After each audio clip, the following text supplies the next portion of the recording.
Hi friends, welcome to ஜென்டாக் channel. இன்றைக்கி நம்ம என்ன பார்க்க போகிறோம் அப்படின்னா, அடை தோசைக்கு மாவு அரைச்சி அடை தோசை ரெடி பண்ண போகிறோம். அதுக்கு இன்றைக்கி நான் என்ன எடுத்திருக்கேன் அப்படின்னா, 1 டம்ளர் இட்லி அரிசி எடுத்துக்கோங்க.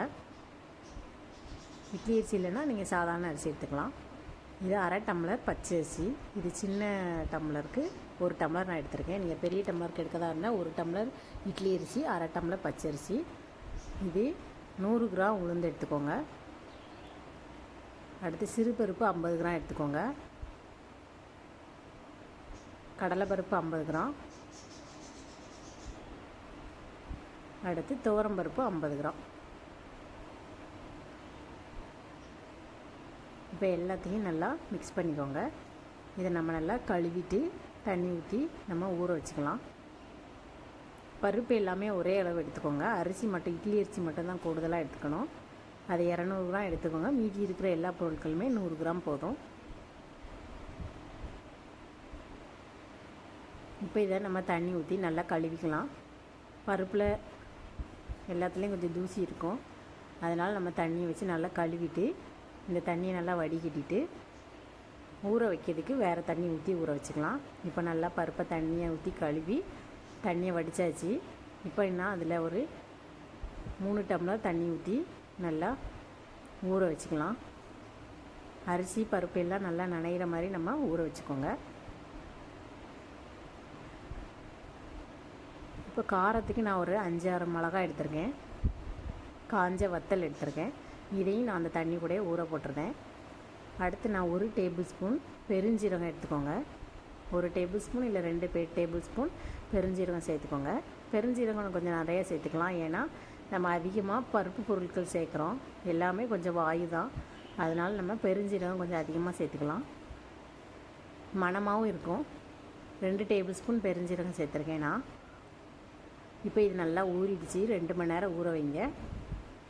2 மணி நேரம் ஊற வச்சுட்டு இப்போது இந்த வத்தலை நல்லா மடக்கி பார்த்திங்கன்னா நல்லா பிஞ்சிரும். நமக்கு தண்ணியில் ஊற வச்சு பார்த்தோங்கன்னா தெரியும், இந்த மாதிரி ஆயிரும். வத்தலும் நல்லா ஊறி இருக்கும். இப்போ இதில் இருக்க தண்ணியெல்லாம் நம்ம வடிகட்டிட்டு கிரைண்டரில் போட்டு அரைச்சி எடுத்துக்கலாம். ஃபஸ்ட்டு நம்ம அரைக்க போடப்போ வத்தல் போட்டு அரைக்கணும். ஃபஸ்ட்டு 1 டம்ளர் தண்ணி ஊற்றிக்கோங்க. இப்போ நம்மக்கிட்ட வத்தல் நம்ம நனைய போட்டு வச்சுருந்தோம், அது மேலே மிதந்துகிட்ருக்கோம். அதை எடுத்து ஒரு 5 வத்தலை நம்ம நனைய வச்சு எடுத்துருக்கோம். அதனால் அந்த வத்தலை நம்ம அதில் சேர்த்துக்கலாம். வத்தல் அரைஞ்சி முடிஞ்சதுக்கப்புறம் நீங்கள் மீதி எல்லாமே சேர்த்துக்கோங்க. இப்போ வத்தல் நல்லா அரையப்படட்டும். கூட 1 மணி நேரம் நம்ம ஊற வச்சோம் அப்படின்னா இன்னும் நல்லா சாஃப்டாகிடும் வத்தல். இது 2 மணி நேரம் தான் நான் ஊற வச்சுருக்கேன். இப்போ இதெல்லாம் நல்லா அரைச்சாச்சு. வத்தல் நல்லா அரைப்பட்டுச்சு. இப்போ நம்ம எடுத்து வச்சுருக்கிற மாவை அவ்வளோத்தையும் சேர்த்ததுக்கப்புறம் இந்த மாதிரி நம்ம தண்ணி ஊற்றி ஊற்றி அரைச்சிக்கோங்க. பருப்பு எல்லாம் சேர்த்துருக்கோம். இப்போ நம்ம வெள்ளைப்பூடு சேர்த்துக்கோங்க. ஒரு 10-20 வெள்ளைப்பூடு சேர்த்துருக்கோங்க. இதில் எல்லாமே நம்ம பருப்பு தான் அதிகமாக சேர்த்துருக்கோம், அதனால் வெள்ளைப்பூடு நிறைய சேர்த்துக்கோங்க. 1 டேபிள் ஸ்பூன் மஞ்சள் பொடி சேர்த்துக்கோங்க. 1 டேபிள் ஸ்பூன் உப்பு சேர்த்துக்கோங்க. உப்பு தேவைக்களவு நீங்கள் போட்டுக்கோங்க. 1 டேபிள் ஸ்பூன் இல்லை 2 டேபிள் ஸ்பூன் சேர்த்துக்கலாம். காயப்பொடி சேர்த்துக்கோங்க. ஒரு 2 டேபிள் ஸ்பூன் காயப்பொடி சேர்த்துக்கோங்க. வெள்ளைப்பூடு, பெருஞ்சீரகம், காயப்பொடி ரொம்ப முக்கியமாக சேர்த்துக்கோங்க. பருப்பு வகைகள் அதிகமாக சேர்த்துருக்கிறதுனால நமக்கு அதிகமாக காயப்பொடி சேர்க்கணும். இப்போ எல்லாத்தையும் சேர்த்தாச்சு. மாவு நல்லா அரைப்பட்டுடுச்சு. நல்லா மையாக அரைச்சிக்கோங்க. 2 மணி நேரம் ஊற வச்சாலே போதும். இந்த மாதிரி நல்லா அரைச்சி எடுத்துக்கலாம். ரொம்பவும் தண்ணியாக அரைக்கக்கூடாது, ரொம்ப கெட்டியாகவும் இருக்கக்கூடாது. இந்த மாதிரி அரைச்சி எடுத்துக்கோங்க.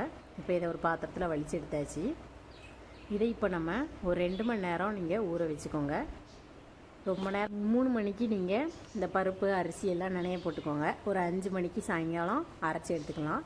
அடுத்து ஒரு 7 மணிக்கு நம்ம இதில் தோசை சுட்டு எடுத்துக்கலாம். எல்லாத்துக்குமே 2 மணி நேரம். இப்போ ஒரு 2 மணி நேரம் ஊற வச்சாச்சு.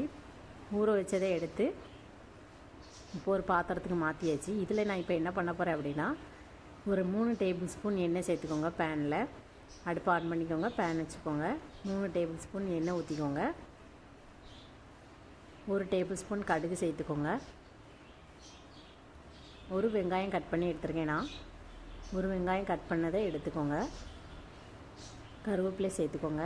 காரத்துக்கு நம்ம வத்தல் எல்லாமே போட்டு அரைச்சாச்சு, அதனால் நான் மிளகாய் சேர்க்கலை. கொத்தமல்லி தழை இருந்துச்சுன்னா கொஞ்சமாக கட் பண்ணி போட்டுக்கோங்க. எல்லாம் நல்லா வதங்கணும். இது வதங்கினதுக்கப்புறம் நம்ம இதை எடுத்து அந்த மாவு கூட சேர்த்துடலாம். இந்த மாதிரி கலர் மாறிடுச்சு. இப்போ இதை எடுத்து நம்ம அந்த மாவு கூட சேர்த்துக்கோங்க. நான் இது நைட்டுக்கு மட்டும்தான் யூஸ் பண்ண போகிறோம். மீதி மாவை நம்ம அப்படியே ஸ்டோர் பண்ணி வச்சுக்கலாம். நம்ம நாளைக்கு திரும்ப யூஸ் பண்ணும்போது நம்ம வதக்கி போட்டுக்கலாம். நீங்கள் எப்போ யூஸ் பண்ண போகிறீங்களோ அப்போ மட்டும் நீங்கள் கொஞ்சம் மாவு எடுத்து இந்த மாதிரி தாளித்து வச்சுக்கோங்க. இப்போ இதை நல்லா மிக்ஸ் பண்ணி விட்டுக்கோங்க. இப்போ இதை நம்ம தோசை சுட்டு எடுத்துக்கலாம். தோசைக்கல் வச்சுக்கோங்க.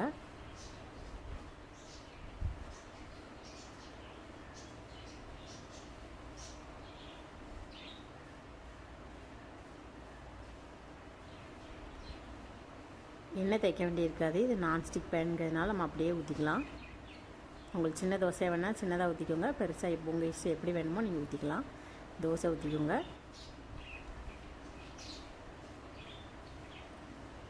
இப்போ இது நல்லா வேகணும். நீங்கள் வெங்காயம் எல்லாத்தையுமே தாளித்து போட்டால் தான் நமக்கு தோசைக்கு நல்லா டேஸ்ட் இருக்கும். தாளிக்காமல் நம்ம போட்டோம்னா அந்த பச்சை வாடை இருக்கும் வெங்காயத்தில். இப்போது இந்த மாதிரி எல்லா பக்கமும் நல்லா கலர் மாறுற மாதிரி இருக்கணும். வெளியில் எல்லோ கலரில் தெரிகிற மாதிரி இருந்துச்சுன்னா மாவாக தெரியக்கூடாது. அதுக்கப்புறம் திருப்பி போட்டுக்கோங்க. 2 பக்கமும் நல்லா வேகணும். பாருங்கள், நம்ம மஞ்சப்பொடி எல்லாமே அது கூட சேர்த்தாச்சு.